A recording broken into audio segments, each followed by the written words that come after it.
날마다 하나님의 말씀을 가까이 하는 모든 성도분들에게 하나님의 은혜와 사랑이 함께하기를 주님의 이름으로 축원합니다. 오늘 우리에게 주시는 하나님의 말씀은 에스라 4장 1절에서 5절까지의 말씀입니다. 사로잡혔던 자들의 자손이 이스라엘의 하나님 여호와의 성전을 건축한다 함을 유다와 베냐민의 대적이 듣고 스룹바벨과 족장들에게 나와 이르되 우리도 너희와 함께 건축하게 하라. 우리도 너희같이 너희 하나님을 찾노라.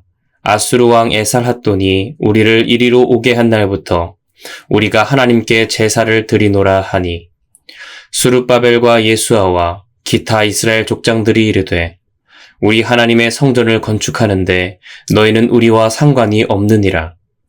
바사왕 고레스가 우리에게 명령하신 대로 우리가 이스라엘의 하나님 여호와를 위하여 홀로 건축하리라 하였더니 이로부터 그 땅 백성이 유다 백성의 손을 약하게 하여 그 건축을 방해하되 바사왕 고레스의 시대부터 바사왕 다리오가 즉위할 때까지 관리들에게 뇌물을 주어 그 계획을 막았으며 아멘.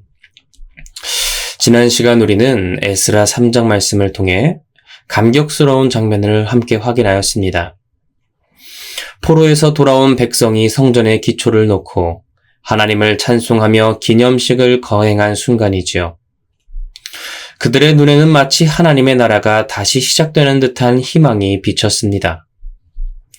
그러나 곧 이어지는 4장에서는 정반대의 현실을 보게 되는데요. 바로 대적들의 방해로 인해 성전 재건이 가로막히는 사건이었죠. 성경은 우리에게 분명하게 보여줍니다. 하나님의 일이 힘차게 시작되면 반드시 대적인 사탄의 역사 또한 함께 일어난다는 것을요. 교회가 세워지고 가정이 믿음으로 회복되고 한 성도가 결단할 때마다 사탄은 다양한 방법으로 우리를 흔들고 방해를 합니다. 이스라엘 백성은 귀환의 감격으로 성전을 다시 세우기 시작했지만 그 앞에는 사마리아인의 교묘한 제안과 집요한 회방이 기다리고 있었죠. 그리고 이 일은 단순한 건축 공사가 아니라 하나님의 백성이 거룩을 지킬 것인가, 혼합과 타협에 무너질 것인가 하는 신앙의 위험과 시험이었습니다. 감격의 순간 이후 고난과 시련이 다가올 때 우리는 어떻게 해야 하는지를 본문 말씀을 통해서 함께 확인하기 원하는데요. 먼저 1절 말씀입니다. 사로잡혔던 자들의 자손이 이스라엘의 하나님 여호와의 성전을 건축한다 함을 유다와 베냐민의 대적이 듣고, 여기서 대적이라는 히브리어 차르는 단순한 반대자를 넘어서 계속적으로 괴롭히고 방해하는 존재를 뜻합니다. 이 대적은 누구일까요? 바로 사마리아인들이죠. 그들은 겉으로 보기에는 이스라엘과 연관이 있어 보였습니다. 옛 북이스라엘이 멸망할 때 남아있던 일부 사람들과 아수르 제국의 강제 이주 정책으로 들어온 이방인들이 섞여 형성된 민족이었지요. 그러니 혈통적으로나 신앙적으로 순수성을 잃은 혼합 민족입니다. 2절에서 그들이 이렇게 이야기하죠. 우리도 너희와 함께 건축하게 하라. 우리도 너희같이 너희 하나님을 찾노라. 겉으로 보기에는 참 신앙의 동지처럼 보입니다. 그러나 그들의 신앙은 혼합주의였지요. 여호와만을 섬긴 것이 아니라 자신들의 지역신들을 함께 섬긴 겁니다. 그들이 우리 하나님이라고 부르지 않고 너희 하나님이라고 부른 것을 보면 그 신앙의 본질이 서로 다른 것을 나타내지요. 오늘 우리 주변을 돌아보아도 이런 모습을 잘 확인할 수 있습니다. 하나님을 섬긴다고 말하면서도 올바른 방법이 아니라 자기 방식, 자기 해석 또는 세상과 타협하는 방식으로 섬기는 이들이 있습니다. 겉으로 보기에는 교회를 위하는 듯 보이지만 사실은 교회의 거룩을 흐리고 성도의 믿음을 약화시키는 대적이 되고 말지요. 대표적으로 어떤 것들이 있을까요? 세상 모든 종교가 말하는 신이 같은 하나의 신이라고 말하는 종교 혼합주의가 있을 수 있겠죠. 또한 조금은 세상과 섞여야 교회도 살아난다고 말하며 진리를 세상과 타협하는 그런 타협의 유혹이 있습니다. 또한 말씀보다 내 경험과 내 기준이 더 중요하다는 자기중심적 신앙 또한 여기에 해당되겠지요. 그러므로 성도는 언제나 깨어있어 분별해야 합니다. 겉모습에 속지 말고 말의 달콤함에 미혹되지 말고 그 중심에 하나님을 유일하신 하나님으로 왕으로 섬기는 참된 신앙이 있는지를 살펴보아야 하는 것이지요.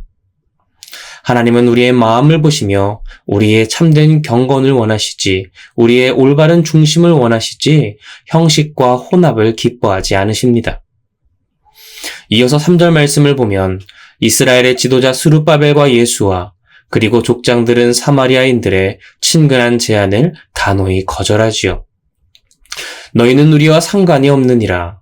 우리가 홀로 여호와를 위하여 건축하리라. 이것은 매우 중요한 결단이었습니다. 왜냐하면 당시 귀환한 공동체는 사람도 적고 자원도 부족했기 때문이지요. 겉으로 보기에는 사마리아인의 도움으로 그것을 받는 것이 훨씬 좋아 보이고 유리해 보였을 수 있습니다. 더 빨리, 더 편하게 성전을 재건할 수 있었겠지요. 그러나 그 도움은 신앙의 본질을 본질적으로 무너뜨리는 타협이 되는 것입니다. 하나님의 성전은 오직 하나님의 백성, 오직 하나님의 방법과 말씀대로 세워져야 했기에 우상을 섬기는 손으로 성전을 세우게 할 수는 없는 것이었지요. 그래서 지도자들은 결단했습니다. 수단과 방법이 아니라 거룩과 순결을 지키겠다. 그런데 오늘 우리도 이러한 도전을 마주할 때가 있습니다. 교회의 성장을 위해 혹은 나의 유익을 위해 세상과 손잡고 싶은 유혹이 늘 찾아옵니다. 조금만 타협하면, 조금만 양보하면 더 빨리, 더 쉽게 잘 될 수 있다 이런 속삭임이 우리를 찾아오기도 하죠. 하지만 신앙은 빠름보다 발음이 중요합니다.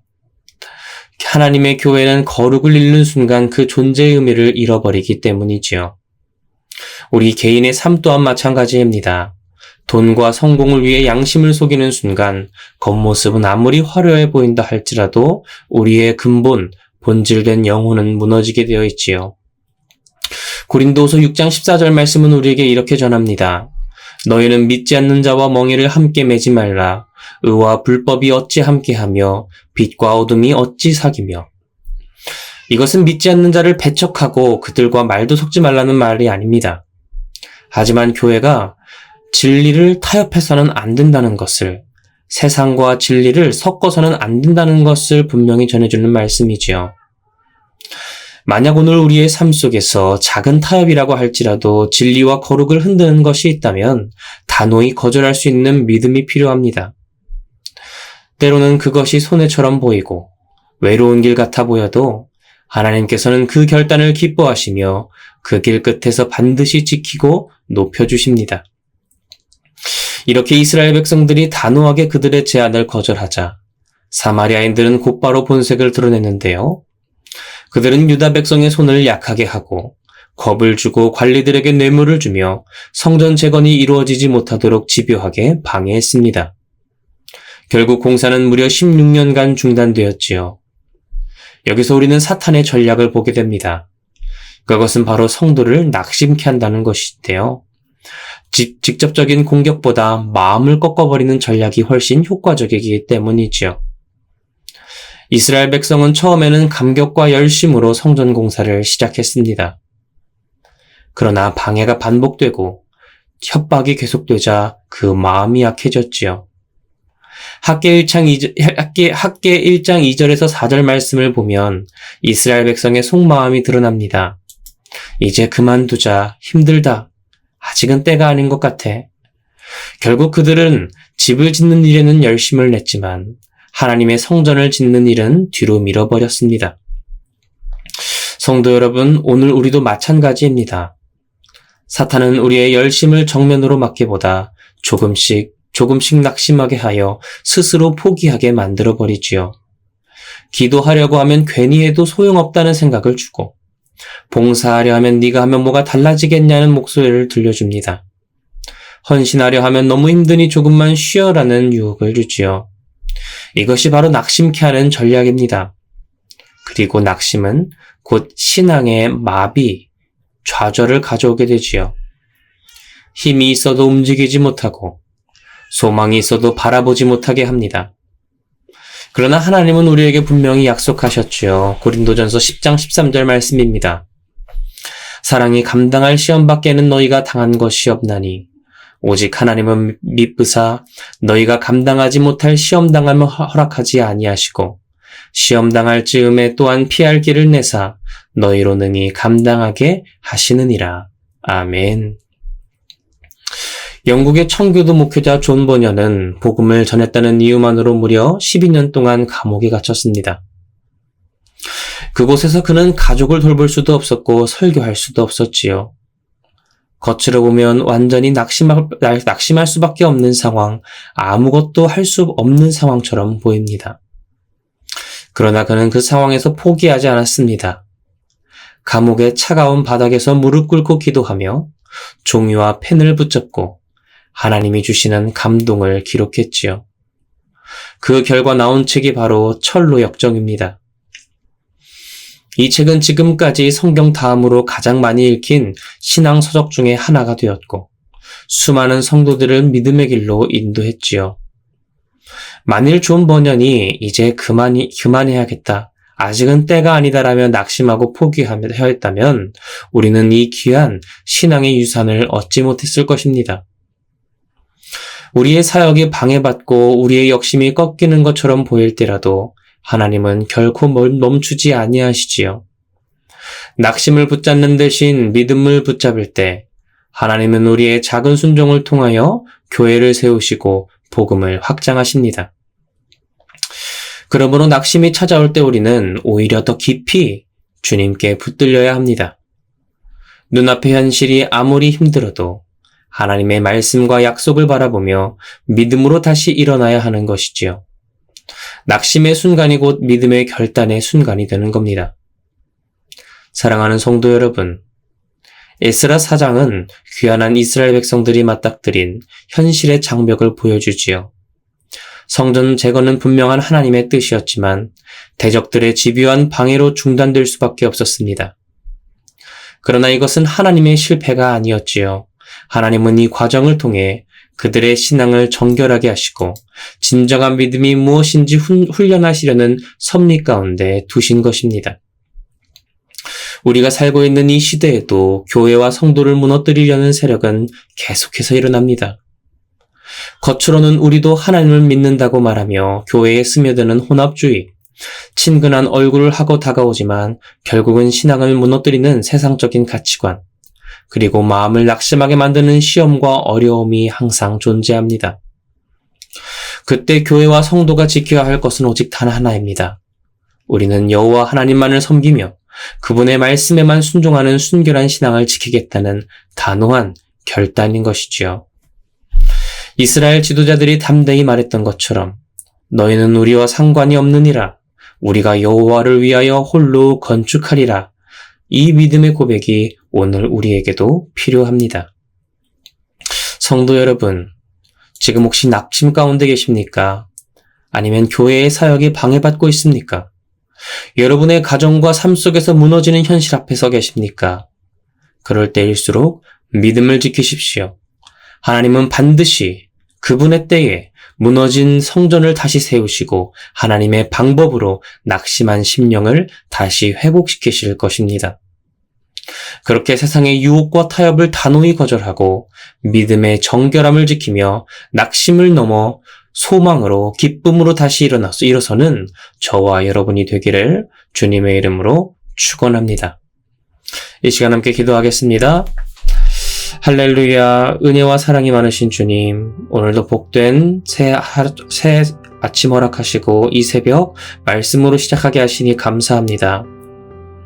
하나님, 우리가 때론 하나님의 일을 시작할 때 이해할 수 없는 좌절과 낭망, 어려움이 찾아올 때가 있습니다. 그때마다 항상 하나님을 붙들게 하시고 다가오는 유혹을 뿌리치고 하나님만을 섬기며 굳건하게 나아가는, 그럼에도 불구하고 찾아오는 시련 속에서 넘어지는 것이 아니라 하나님을 붙들고 하나님을 붙잡고 담대히 이겨나갈 수 있는, 그리고 그 시련 너머에서 우리를 반갑게 맞아주시는 그 하나님의 품에 안길 수 있도록 하나님 우리와 함께하고 역사하여 주시옵소서. 하나님, 특별히 교회가 앞으로 성전을 세우는 귀한 사역을 감당하며 나아갑니다. 기쁨과 기대 가운데 시작했지만 분명히 그 가운데에 뜻하지 않는 어려움과 좌절과 낙심이 찾아올 줄로 압니다.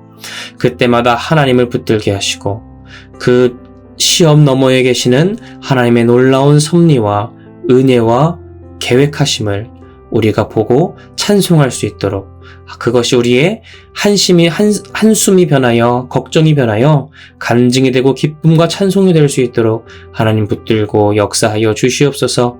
날마다 주께 가까이 나아가기를 원합니다. 감사드리며 이 모든 것 살아계신 예수 그리스도의 이름으로 기도드립니다. 아멘.